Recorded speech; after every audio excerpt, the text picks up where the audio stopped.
If you're planning to make money through trading, what I'm about to tell you is incredibly valuable. These are my latest payouts.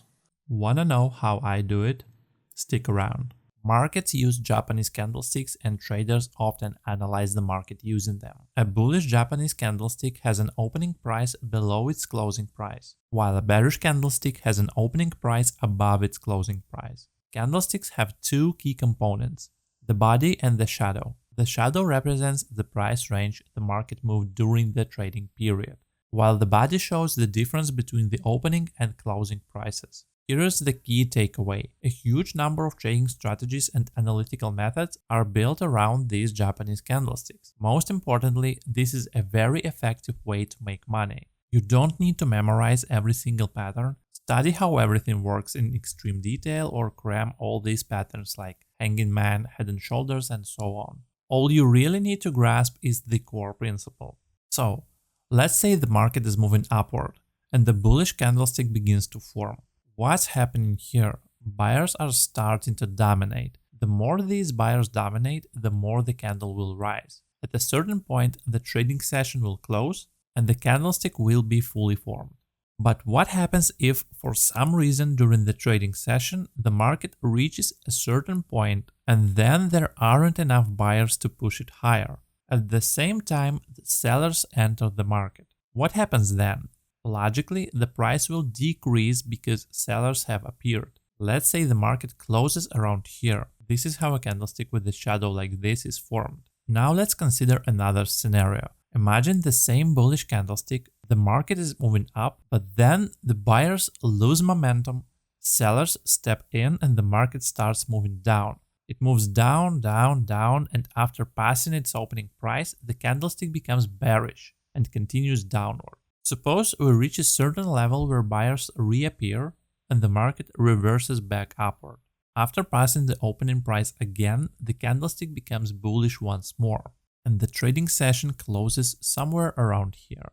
Now we have a candlestick with a shadow on both ends. Finally, let's look at the one last example. The market moves upward again, and there were many buyers around a certain point.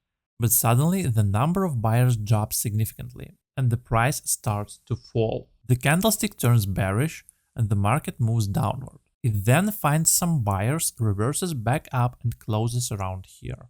Now we have a bearish candlestick with shadows like this. In essence, every Japanese candlestick represents the ongoing battle between buyers and sellers.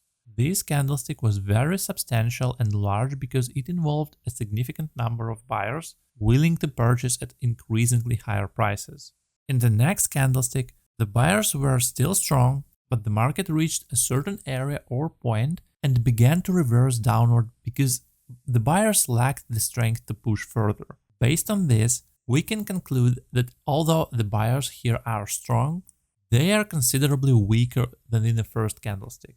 Nevertheless, they are still strong because the opening price is higher than a closing price. The third candlestick indicates uncertainty in the market and very weak buyers. How do we interpret this?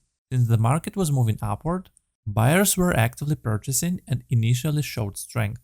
However, when the market reached a certain level, it started to reverse, meaning the buyers lacked the strength to sustain the high prices. In other words, there weren't enough traders willing to buy at higher levels. The market falls further, and instead of finding support at lower prices, which should theoretically attract buyers looking for trades, it continues to decline. This suggests that even at lower prices, there aren't enough buyers willing to step in. Nevertheless, the market reaches an extremely low point, let's say around here, where buyers finally emerge. The price becomes so attractive to buyers that they are willing to purchase at the current level because it feels like a bottom, an extreme point where everyone finds it appealing. As a result, the price level attracts buyers and some buying interest still remains. However, note that these buyers are much weaker compared to the previous cases. There are so few buyers that everything will depend on what happens next. If new buyers appear, the market might move higher. But these buyers lack the strength to resist potential sellers entering the market. When you see a situation where the market was rising, then fell and closed below its opening price, It indicates that there were even fewer buyers here than in the previous case. Now, the situation could completely reverse. From here, you can infer that the more bearish the candlestick becomes, and the smaller its opposing shadows are, the more sellers are dominating. I've explained the principle that will allow you to understand any pattern, any market mechanics, and trade effectively in general. Let's break down this example. Here, we have a price level and the market approaches it. Notice what happens. Each subsequent bullish candlestick is larger than the previous one, and they close with larger bodies. What does this tell us? It indicates that at this moment in time, buyers were very strong. So strong that they were willing to buy at increasingly higher prices. This means that at this point, I wouldn't look for sell trades. But I also wouldn't look for buy trades yet, because the market is in completion phase. The crucial point is that the bulls are currently in control and at the peak of their activity. Entering a short position against the prevailing market momentum would obviously be unwise. Now, observe the next bullish candlestick. It forms a long upper shadow, indicating that buyers were unable to sustain the higher prices. This essentially means buyers lost momentum, and at this moment, sellers have seized initiative, confirmed by the subsequent bearish candlestick being larger than the previous one. Moreover, we've broken below the opening price of a prior candlestick. Of course, we're analyzing this in isolation from real-world context. Understand that we're looking at a 5-minute time frame with an arbitrarily drawn level, and I'm well aware of how this typically plays out. But you need to grasp the most important principle. Each candlestick represents a battle between buyers and sellers, and how it closes, its body size is extremely significant. If you have a key level, as in my example, and you see the market forming a candlestick with a long shadow and small body, it clearly indicates very weak buyers. If this occurs at a level where you anticipate a reversal, it strongly suggests the presence of powerful sellers right here. This doesn't necessarily mean you should enter a trade immediately. You can wait for confirmation if you see sellers clearly dominating the market. For instance, a strong bearish candlestick breaking downward. You could place a stop order below this pattern and target the midpoint of this move for take profit. This is how you can capitalize on such a setup.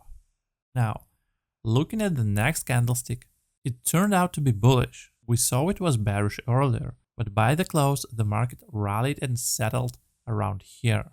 This indicates that buyers are still quite strong, which is why I emphasize that we should only consider entering the market after a large bearish candlestick forms. It's also crucial to wait for the candle to close. While it's still open, the price can fluctuate unpredictably, but the closing value is what truly matters. Now, observe what's happening. We have a bullish candle that initially showed a long upper shadow, then attempted to move higher. At the very peak, however, a long upper shadow forms again, and the candle closes in bearish territory. This signals that sellers significantly outnumber buyers at the top, causing the market to decline as they gain dominance. The subsequent candle only confirms this sentiment. At the moment, the candle is still open, but if it closes in the lower range, it will confirm that sellers are in control. Yes, the candle has now closed as bearish. At this point, we can consider entering a short position. We place our stop loss and take profit levels and monitor the market. Again, this is just an example to help you learn how to read candlestick charts. We can see buyers attempting to push the higher prices, but they are failing. Why? Because they can't capture new price levels. They couldn't even close above the midpoint of the previous strong downward impulse. This suggests sellers still dominate. The price attempted to rally, but sellers overwhelmed the market at higher levels, since they want to sell at better prices, and under their pressure, the market continued downward. The situation could change at any moment, of course. This doesn't mean the market is 100% bearish and will reverse instantly, but currently sellers are dominating, and their strength significantly outweighs the buyers. We exited at our take profit level and can continue monitoring. We can see that sellers remain very strong. How will we know when sellers are losing momentum? When the candles become smaller and smaller, like in this area here. Does this guarantee a reversal? No, but it indicates that at this moment sellers are weakening. There are very few of them, and they are unwilling to sell at lower prices, which isn't surprising since we're at the key support level. Notice how earlier the market was also declining, and each subsequent bearish candlestick became smaller until a breakout to the upside occurred, indicating strong buyers. Lower prices attract buyers looking to enter positions. By analyzing each candlestick in this way, you can develop a deeper understanding of the market. Of course, what I'm explaining should ideally be combined with broader market analysis. The key is to focus on critical areas such as support and resistance levels, trend channels, and round numbers, as this approach works effectively in all these contexts. However, if you try to analyze every single candlestick, your attention will start to fade within just an hour or two. You will quickly feel exhausted and wonder if it's even worth the effort. It's simply too overwhelming. A more practical approach is to identify key levels, like these ones I mentioned, and focus your analysis there. You can use this method to fine-tune your entry points. In fact, this is how all professional traders operate. I realize that what I'm explaining here might not attract massive views.